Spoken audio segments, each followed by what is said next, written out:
Bob Clark's Black Christmas, John Carpenter's Halloween, and Sean S. Cunningham's Friday the 13th form an unrelated holiday trilogy of films that jump-started the slasher subgenre. That's the conventional wisdom, anyway. And sure, if you're looking for the three films that most directly led to the late 70s and early 80s stock and slash explosion, the case is pretty much airtight.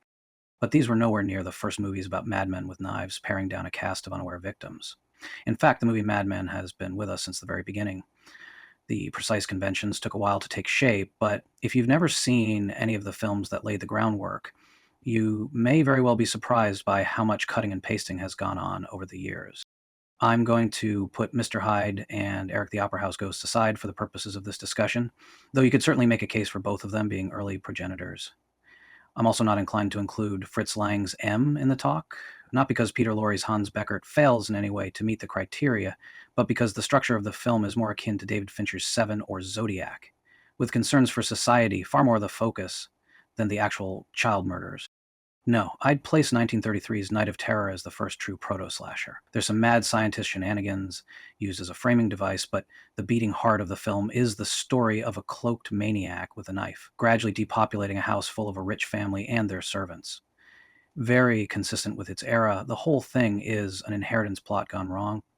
Think Bay of Blood, except in black and white with Bela Lugosi in a supporting role. Oh, and the whole medical experiments into surviving death thing. Night of Terror was directed by Benjamin Stoloff, a journeyman director who nevertheless gave us a couple more charmers, including The Hidden Hand and The Mysterious Doctor, as well as producing 1948's The Spiritualist. In 1944, the Jack the Ripper-inspired psychodrama The Lodger tore up the screen. Based on the novel of the same name by Marie Belloc Lowndes and directed by John Brahm, no stranger to the horror genre, having helmed The Undying Monster 2 years earlier, and who would go on a decade later to make The Mad Magician, a calling card for both lead actor Vincent Price and for the first 3D wave.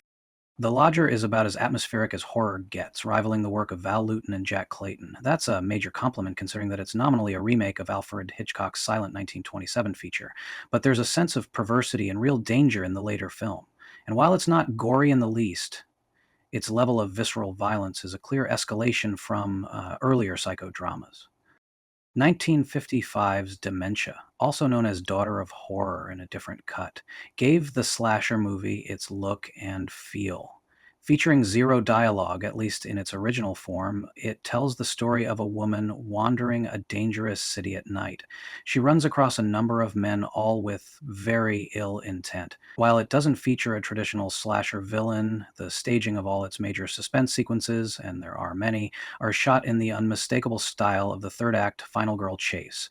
This one is sadly neglected by modern fans, and I can't quite imagine why. Seek it out. Psycho's release on June 16, 1960 was a huge cultural event, so it only stands to reason that every studio that owned a camera set out to make a variation on Hitchcock's masterpiece. Dementia 13 saw young Francis Ford Coppola try his hand at it. Stephanie Powers and Tallulah Bankhead starred in The Fanatic, also known by the title Die, Die, My Darling. William Castle's Straitjacket put an axe in Joan Crawford's hand. All three are pretty blatant in their attempts to cash in on Psycho's massive success. Before Halloween's 1978 release, there would be more proto-slashers that beat it to the screen, including Schizo, Three on a Meat Hook, Deranged, The Centerfold Girls, Pete Walker's Frightmare, The Town That Dreaded Sundown, Night of Fear, Blood Feast, Criminally Insane, and Scream Bloody Murder. The more you look at it, it seems that madmen have always been stalking moviegoers.